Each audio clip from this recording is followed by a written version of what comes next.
खुशामदीद आप सबको हमारी तरफ से हो। गुड मॉर्निंग आप सबको, क्योंकि आज प्रोग्राम सलाम जेके आप इस वक्त देख रहे हैं। मैं हूं आपका मेज़बान इशफाक और हर दिन सुबह 8:35 आपके सामने आने की कोशिश करते हैं। आज भी हस्बे वादा आपके सामने आए हैं। हफ्ते का पहला दिन है, इस उम्मीद के साथ कि आप पूरा ट्रांसमिशन हमारे साथ देखेंगे, यानी 10 बजे तक इस ट्रांसमिशन को साथ आप देंगे टीवी पर भी।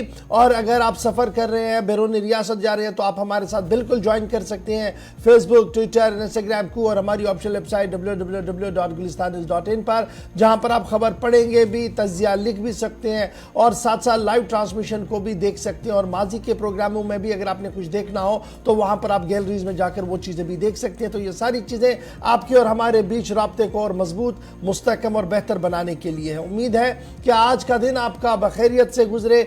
आज 6 मार्च है, यानी साल 2023, तीसरा महीना और छठा दिन है। और शुरुआत प्रोग्राम की हम करते हैं, हस्बे वादा आपके सामने रखते हैं हिस्ट्री ऑफ द डे। और हिस्ट्री ऑफ द डे को जब हम गर्दानी करते हैं तो हजारों के तादाद में इंसिडेंट्स होते हैं, लेकिन उनमें से भी चंद वाक़ात सुबह आज के ट्रांसमिशन का आगाज करते हैं हिस्ट्री ऑफ द डे से, और वो चंद वाक़ात लेकर आपके सामने आते हैं गौहर कुछ। बहुत बहुत शुक्रिया इशफा गौहर। तो प्रोग्राम की शुरुआत तय फॉर्मेट के मुताबिक तारीख में आज के दिन के हवाले से। आज 6 मार्च है और आज क्या कुछ हुआ है, चंद वाक़ात है, मालूमात है जो आपके साथ हम शेयर कर रहे हैं। और आज ही के दिन यानी कि 6 मार्च को साल 1929 में तुर्की और बल्गेरिया ने दोस्ती के माहदे पर दस्तखत किया। वो आज ही का दिन था, 6 मार्च 1929। और आज ही के दिन 6 मार्च 1945 में दूसरी जंग अज़ीम में अमरीकी अफवाज ने कोलोन पर कब्जा कर लिया।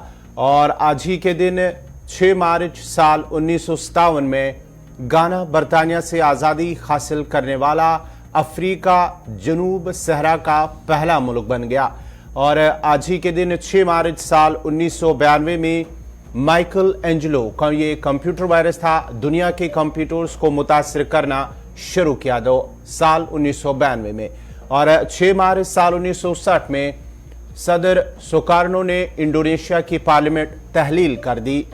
और आज ही के दिन 6 मार्च साल 1984 में बरतानवी कोयले की सनत में 12 माह की हड़ताल शुरू हुई। और आज ही के दिन साल 1987 में 6 मार्च 1987 इक्वाड में 6.8 का जलजला आया, जिससे 100 अफराद हलाक हुए थे। और आज ही के दिन साल 2013 में शामी बागियों ने अपने पहले बड़े शहर अल रका पर कब्जा किया। तो नाजरीन, ये थी 6 मार्च यानी कि तारीख में आज के दिन के हवाले से 6 मार्च को क्या कुछ हुआ है मुल्क और आलमी सतह पर। चंद अहम मालूमात थी, वाक़ात थे जो आपके साथ हमने शेयर किए हैं। अब बाज़ाब्ता तौर पर खबरों की शुरुआत होगी और खबरों की शुरुआत करेंगे इशफा गौहर। चलिए नाज़रीन, अब ज़रा खबरों की ओर आते हैं और पहले आपको ज़रा एक अपडेट देते हैं, क्योंकि अपडेट आपके लिए बहुत ज़्यादा ज़रूरी होता है। बहुत सारे लोगों ने श्रीनगर जम्मू कौमी शाहराह पर सफ़र करना होता है और कुछ लोगों ने भलाई इलाकों की ओर चलना होता है। तो उस हवाले से हमारी कोशिश रहती है कि आपको अपडेट करें कि मौसम के मिजाज से लेकर सड़कों की सूरत हाल क्या कुछ है। तो सबसे पहले मौसम के मिजाज से आपको ये खबर बताते चले कि आज महकमे मौसमियात की पेशन गोई के मुताबिक दरमियाना दर्जे की बारिशों और हल्की बर्फबारी का इम्कान पहाड़ी इलाकों के अंदर लगाया गया है।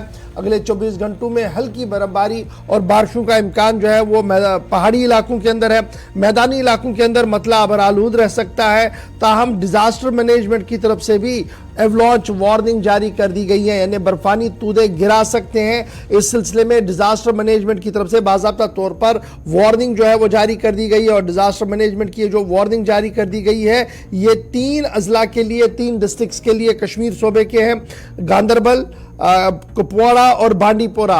ये 3 ज़िले हैं जहां पर डिज़ास्टर मैनेजमेंट की तरफ से ये कहा गया है कि आने वाले 24 घंटों के दौरान बालाई इलाकों के अंदर यहां पर बर्फानी तोदे जो हैं वो गिर सकते हैं। सतही समंदर से 2500 मीटर की ऊंचाई पर सेंट्रल कश्मीर गांदरबल का ज़िला है। वहां पर अगले 24 घंटों के लिए उनमें कुछ घंटे चले गए हैं और कुछ घंटे अभी बाकी है। तो यहाँ पर जनाब गांदरबल के लिए एवलॉन्च वार्निंग है। इसी तरीके से दरमियाना दर्जे का तोदे गिरा सकते हैं जी नॉर्थ कश्मीर बांडीपोरा और नॉर्थ कश्मीर कुपवारा के अंदर। तो ये 3 डिस्ट्रिक्ट है डिजास्टर मैनेजमेंट की रूह से।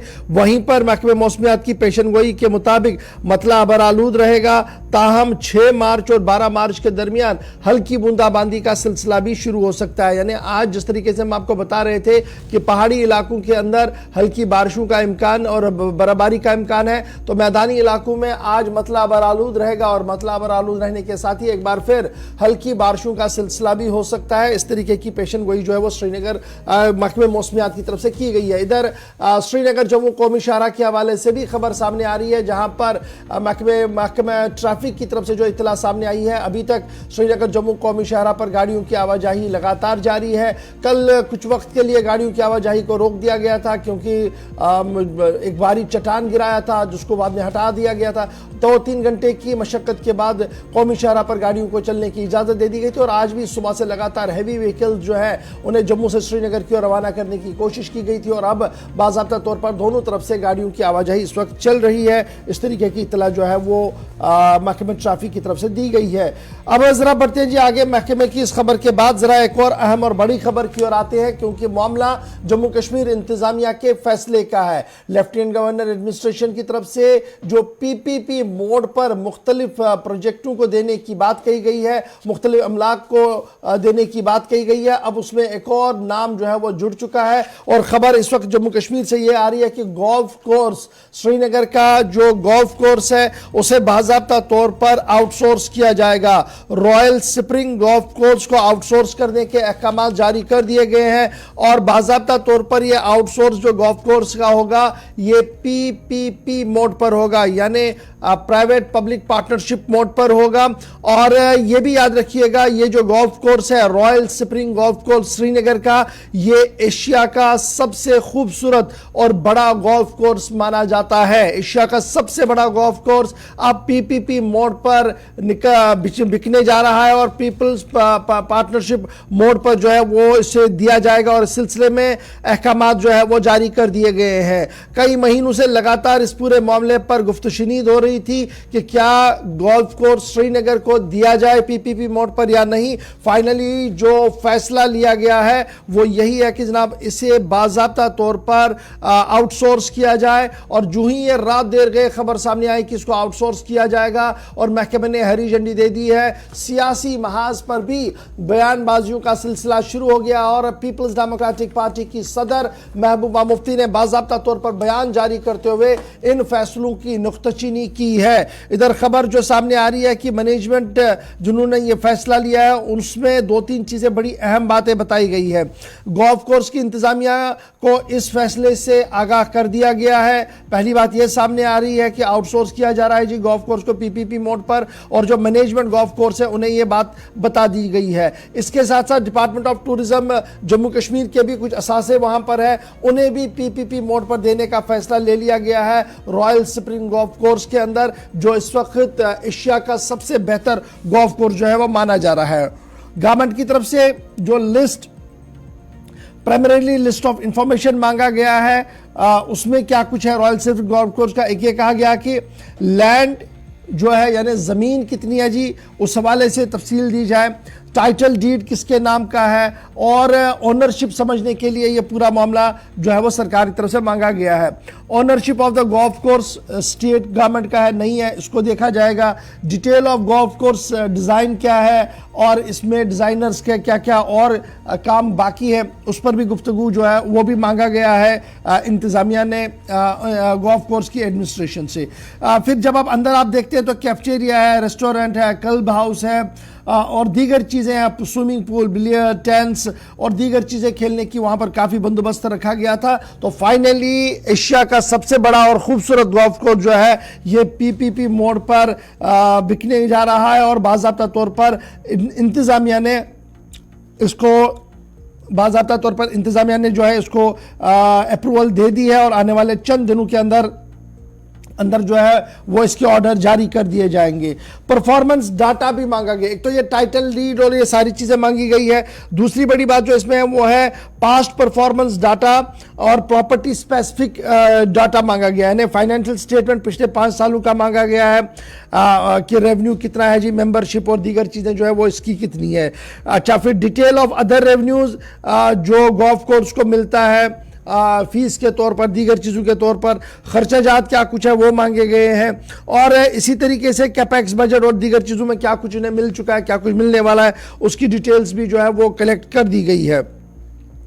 तो याद रखिएगा, गोल्फ कोर्स को जब डिज़ाइन किया गया था तो तब भी काफ़ी ज़्यादा सुर्खियों में रहा था। Finally royal spring golf course जो है ये अब पीपीपी मोड पर आउटसोर्स होगा। और इस सिलसिले में 2001 में जब इसको शुरू किया गया था काफ़ी हंगामों के बीच, तो उम्मीदें लगाई जा रही थी कि इससे इंटरनेशनल टूरिज्म को प्रमोट मिलेगा, दीगर चीज़ें होंगी। बहरहाल वो कितना हो पाया नहीं हो पाया, डेट इज सेकेंडरी क्वेश्चन। फिलहाल असासा पीपीपी मोड पर बिकने जा रहा है और बाज़ाब्ता तौर पर इंतज़ामिया की हरी झंडी मिल चुकी है। रॉयल स्प्रिंग गोल्फ कोर्स की इंतज़ामिया से कह दिया गया है कि वो तमाम तर डिटेल जो है वो सूबाई इंतज़ामिया को सौंप दे ताकि पीपीपी मोड पर इसको आगे बढ़ाया जा सके। तो ये थी जनाब बात रॉयल स्प्रिंग गोल्फ कोर्स की। लेकिन मामला यहां पर थम नहीं रहा है, बल्कि एक और अहम और बड़े इदारे पर भी सरकार की नजर है और उसको रिस्ट्रक्चर करने के हवाले से कोशिशें तेज कर दी गई हैं। बात हम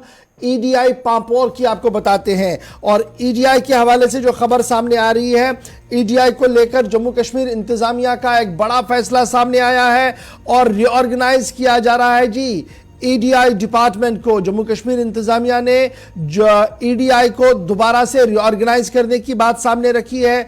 रिवाइज सैलरी स्ट्रक्चर और ग्रांट इन एड नॉर्म्स को भी देखा जा रहा है और इन सभी मुद्दों को देखने के लिए हुकूमत की सतह पर, इंतजामिया सतह पर एक आला सतही कमेटी तश्कील दे दी गई है। सन 1996 में हुकूमत बनी थी, तो 1997 मार्च का महीना था जब ईडीआई डिपार्टमेंट को मौरद वजूद में लाया गया था और एंटरप्रेन्योरशिप को बढ़ावा देने के लिए, नौजवानों को खुद रोजगार स्कीमों की ओर लाने के लिए इस हसास इदारे का क़याम अमल में लाया गया था।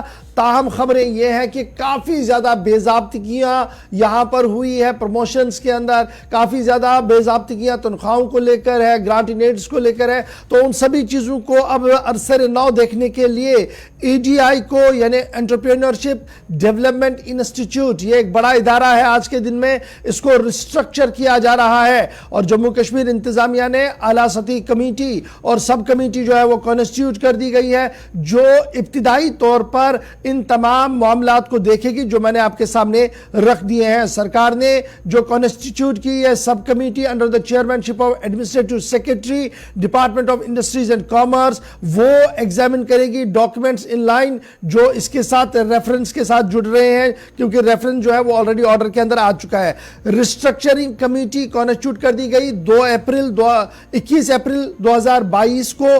और बाज़ाब्ता तौर पर जेकेआई ईडीआई ने जब ये रिपोर्ट सामने आई तो अब इसमें मजीद इकदाम जो है वो उठाए जा रहे हैं। और जब वो इब्तिदाई रिपोर्ट सामने आई उसके बाद मजीद कदम उठाने के लिए अब in terms and revision of vision document 2030 उसको देखा जा रहा है कि किस तरीके से रिऑर्गेनाइज किया जाए जी ईडीआई को, और ग्रांट इन एड के नॉर्म्स और जो रिवाइज सैलरी स्ट्रक्चर है उसको किस तरीके से सही किया जाए। तो इस हवाले से खबर यह है कि अब जहां गोल्फ कोर्स को आउटसोर्स किया जा रहा है, पहली खबर हमने आपको बताई, तो ईडीआई के मुलाजमीन के लिए भी अच्छी बुरी खबर इसको आप मानिए, क्योंकि कुछ लोगों के लिए दरवाजे खुलेंगे और कुछ लोगों के लिए यह मुसीबत का मामला होगा, क्योंकि उन्होंने अगर अपने स्ट्रक्चर से ज़्यादा पैसा लिया है तो वो पैसा उनका काटा जाएगा और ग्रांट इन एड्स और दीगर मामलों के हवाले से भी देखा जाएगा। तो ये काफ़ी दिनों से ये चल रहा था मामला, लेकिन अब फाइनली इसको नॉड मिल चुका है और अमल दरामद बहुत जल्द इस सिलसिले में शुरू होगी। हमारे ज़राया हमें ये खबर बता रहे हैं। यहाँ पर जी वक्त हो गया जी एक छोटे से ब्रेक का। ब्रेक के उस पार आएंगे तो आपको बताएंगे कि आपके राशन कार्ड को लेकर अब इंक्वायरी होगी। यह इंक्वायरी कौन करेगा, कौन से राशन कार्ड की इंक्वायरी होगी, इस पर हम डिटेल में बात करेंगे। फिर आपको बताएंगे कि फाइनेंशियल कमिश्नर रेवेन्यू और रेवेन्यू सेक्रेटरी को अदालत के अंदर क्यों तलब किया गया है, मामला है क्या। दोनों खबरें बैक टू बैक बताएंगे छोटे से ब्रेक के बाद। उम्मीद है कि आप हमारा साथ देंगे। छोटा सा ब्रेक।